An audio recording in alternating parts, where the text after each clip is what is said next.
Ils ont voulu effacer son nom, mais il est devenu une légende. Ils ont voulu briser sa voix, mais elle résonne encore dans chaque combat pour la liberté. Voici l'histoire de Malcolm X, le guerrier de toute la dignité noire. Enfance marquée par le feu du racisme. Malcolm Little naît le 19 mai 1925 dans une Amérique où la ségrégation est une loi et la haine une habitude. Son père, Earl Little, est un pasteur militant, disciple de Marcus Garvey, qui prêche le retour en Afrique et l'indépendance noire. Son engagement dérange. Leur maison est incendiée par le Ku Klux Klan. Et un matin de 1931, Earl Little est retrouvé mort, écrasé par un tramway. La version officielle parle d'un accident. Mais pour Malcolm, son père a été assassiné. Sa mère, Louise, s'effondre sous le poids de la douleur et de la pauvreté, internée dans un asile. Le jeune Malcolm et ses frères et sœurs sont dispersés dans des foyers d'accueil. Dès l'enfance, il apprend cette leçon brutale. Être noir en Amérique, c'est être une cible. Surtout Malcolm apprend que l'homme noir n'a pas d'allié dans ce système bâti pour l'écraser. Jeunesse perdue, vie de rue. À l'école, Malcolm est brillant. Il rêve de devenir avocat. Mais son professeur lui dit froidement « Tu es noir, pense à être menuisier, mais pas avocat. » Cette phrase brise quelque chose en lui. Il décroche, abandonne ses rêves et plonge dans la rue. À Harlem, il se fait appeler Detroit Red pour ses cheveux teints et son style flamboyant. Il vit de cambriolage, de trafic et de nuits folles.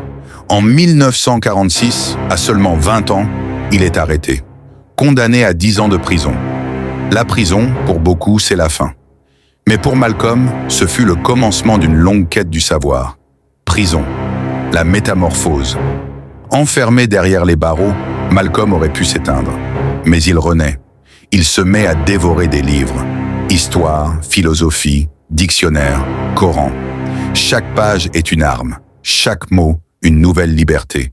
Il se forge une conscience de fer. C'est en prison qu'il découvre la Nation of Islam et son leader, Elijah Muhammad. Il apprend la discipline, la fierté, la lutte. Il abandonne son nom d'esclave, Little, et devient Malcolm X. Le X, symbole de l'identité africaine volée par l'esclavage. L'ascension du guerrier libéré, en 1952, Malcolm devient le porte-parole le plus redouté de la Nation of Islam. Son style est unique, précis, percutant, brûlant. Ses discours électrisent pour les foules. Il dénonce la violence policière, la ségrégation, l'humiliation quotidienne des Noirs. Quand Malcolm parlait, les oppresseurs tremblaient et les opprimés se redressaient. Contrairement à Martin Luther King qui prône la non-violence, Malcolm proclame « On nous dit de tendre l'autre joue, mais si quelqu'un vous frappe, vous avez le droit de vous défendre. » Par tous les moyens nécessaires, son message est clair. La liberté ne se demande pas, elle s'arrache.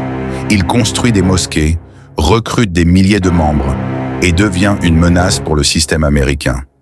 Rupture et ouverture. Mais Malcolm n'est pas un homme qui se contente d'obéir.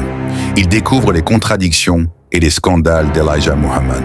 En 1964, il quitte la Nation of Islam et fonde sa propre organisation.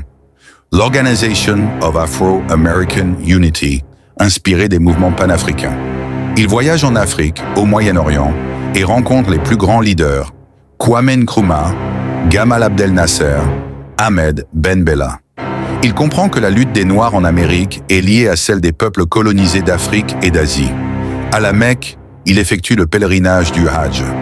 Il découvre un islam universel où blancs et noirs prient ensemble.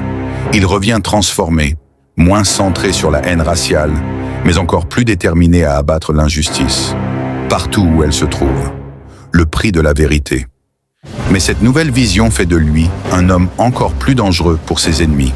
Il devient une cible. Le 21 février 1965, à New York, alors qu'il s'apprête à parler devant son peuple, il est criblé de 17 balles. Il tombe à seulement 39 ans.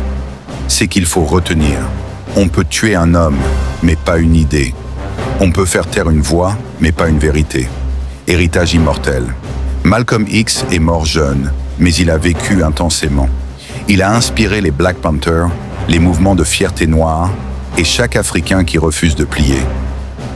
Aujourd'hui encore, son message résonne. Ne pas subir, ne pas plier, mais s'éduquer, s'organiser et résister par tous les moyens nécessaires.